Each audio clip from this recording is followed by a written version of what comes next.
रेशों से वस्तक। इस कहानी के उद्देश्य है क तक।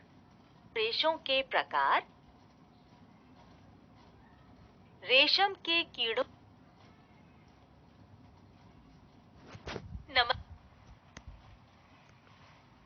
कितनी ठंड है। आप ऊनी कपड़े पहन लीजिए। आप लोगों को पता होगा कि ऊन के कपड़े कौन से जानवर के बालों से बनते हैं? क्या आपको ये पता है कि सबसे मुलायम और चमकीला रेशा कौन सा है? सही सोचा आप सबने, रेशम। क्या रेशम भी एक जानवर रेशा होता है? चलिए इस वीडियो के माध्यम से इन सवालों के जवाब ढूंढते हैं। रीना और माया अपनी छुट्टियों में अपनी दादी माँ के घर गई हैं।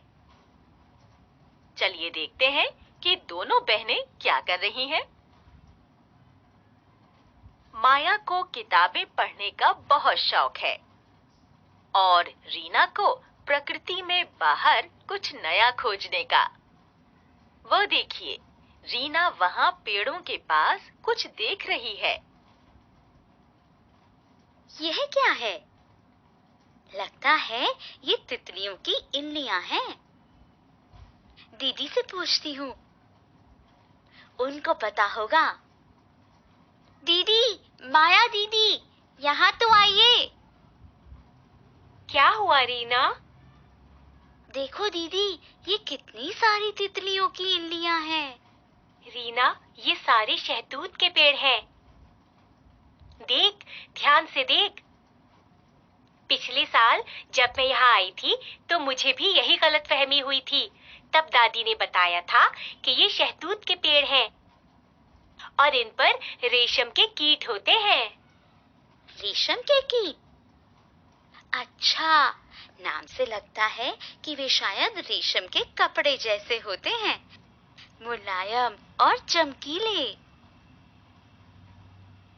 रीना, रेशम का कीट रेशम का रेशा बनाता होगा।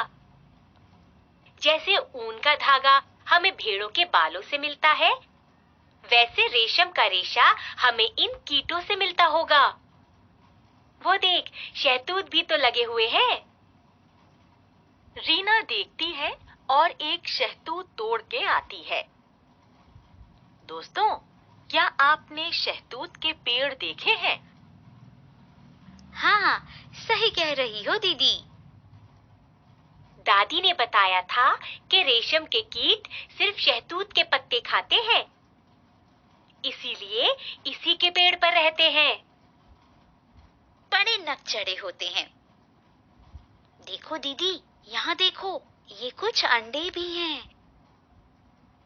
रीना, चल हम एक प्रयोग करते हैं। सच में दीदी, बताइए ना, कैसा प्रयोग? चल, हम दादी से 2 गत्ते के बक्से लेते हैं। फिर एक बक्से में मैं कुछ अंडे रख देती हूँ और एक बक्से में तुम कुछ अंडे रख देना। फिर हम उनको पेट भर के शहतूत के पत्ते खिलाएंगे। वाह दीदी, ये तो हमारे अपने पालतू कीड़े हो जाएंगे और हम इनके जीवन चक्र के बारे में भी सीख सकेंगे। दीदी, इन इल्लियों के अंडों को ध्यान से उठाना। माया बहुत ध्यान से कुछ टहनियों को काट लेती है और पहले बक्से में रख देती है। चल रीना, अब इन छोटे छोटे अंडों को भी अपने अपने बक्से में रख देते हैं। दीदी, यह अंडे कितने दिनों में इल्ली बन जाएंगे? अब हम स्वयं ही देख लेंगे रीना कि रेशम के कीट के अंडों से कितने दिन में इल्ली बाहर निकलती है। दोनों बहनें अपने अपने बक्से में बहुत सावधानी से कुछ काले रंग के अंडों को रख देती हैं। मैं अपने बक्से को यहीं बाहर रख देती हूँ। और मैं अंदर रख देती हूँ। अगले दिन दीदी, क्या कुछ हुआ आपके बक्से में? अरे रीना, इतनी जल्दी थोड़ी ना, कम से कम 2-3 हफ्ते लगेंगे। अच्छा दादी, 2 से 3 हफ्ते? रीना और माया रोज उन अंडों से इल्लियों के आने का इंतजार करती हैं। 2 हफ्ते बाद दीदी देखो, मेरे बक्से में जो अंडे थे, उनमें से छोटी छोटी इल्लियां बाहर आ रही हैं। मैं जल्दी से जाकर शहतूत की हरी पत्तियां ले आती हूँ। पर मेरे बक्से में जो अंडे हैं, उनमें से तो इल्लियां नहीं निकली। तुमने अपना बक्सा बाहर गर्म वातावरण में रखा था और मैंने अंदर, है ना? हाँ दीदी, कहीं ऐसा तो नहीं कि अंडों से इल्ली को बाहर आने के लिए गर्म वातावरण चाहिए होता है? हाँ रीना, ऐसा ही लगता है। तितलियों के अंडों को भी तो एक गर्म स्थान की आवश्यकता होती है। चल मैं भी अपना बक्सा बाहर रख देती हूँ, फिर देखते हैं क्या होता है।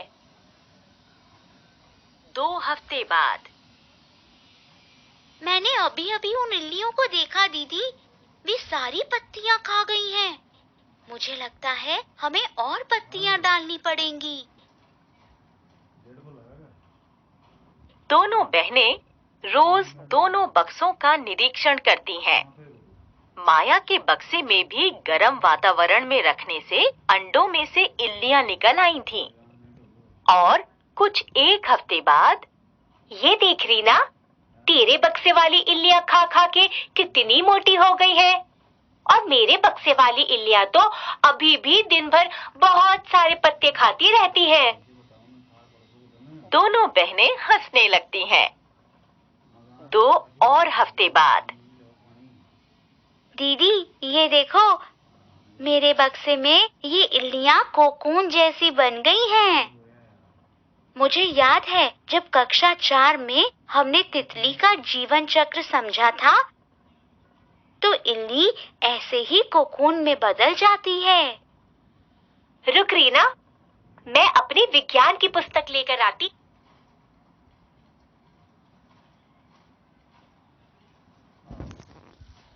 ये देखो रीना, यहाँ इस चित्र के अनुसार रेशम का कीट अपने आसपास एक जाला है और कोकून में बदल जाता है। देखो दीदी, ये कोकून इन पत्तों की टहनियों से जुड़ गए हैं। क्या ये इनके जीवन चक्र की कौरावस्था है? हाँ रीना, ऐसा ही लगता है। चल अब हम रोज मेरे बक्से का निरीक्षण करेंगे। देखते हैं कि इल्ली कोकून में कैसे बदलती है।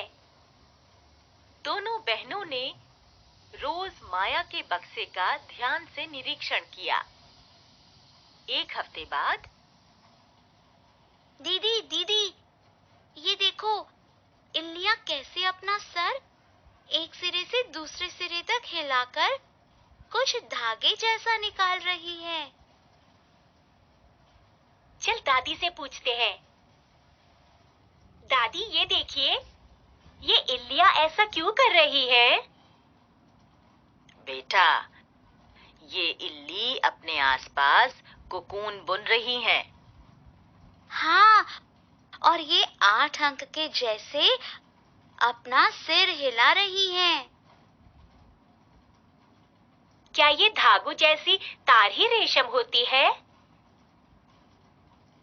हाँ बच्चों, इन रेशम के धागों से ही रेशम का कपड़ा बनता है।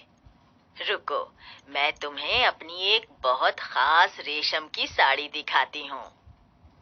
वाह दादी, कितनी सुंदर साड़ी है। बच्चों, एक साड़ी बनाने के लिए हजारों कोकून की जरूरत होती है। बड़ी मेहनत लगती होगी ना दादी?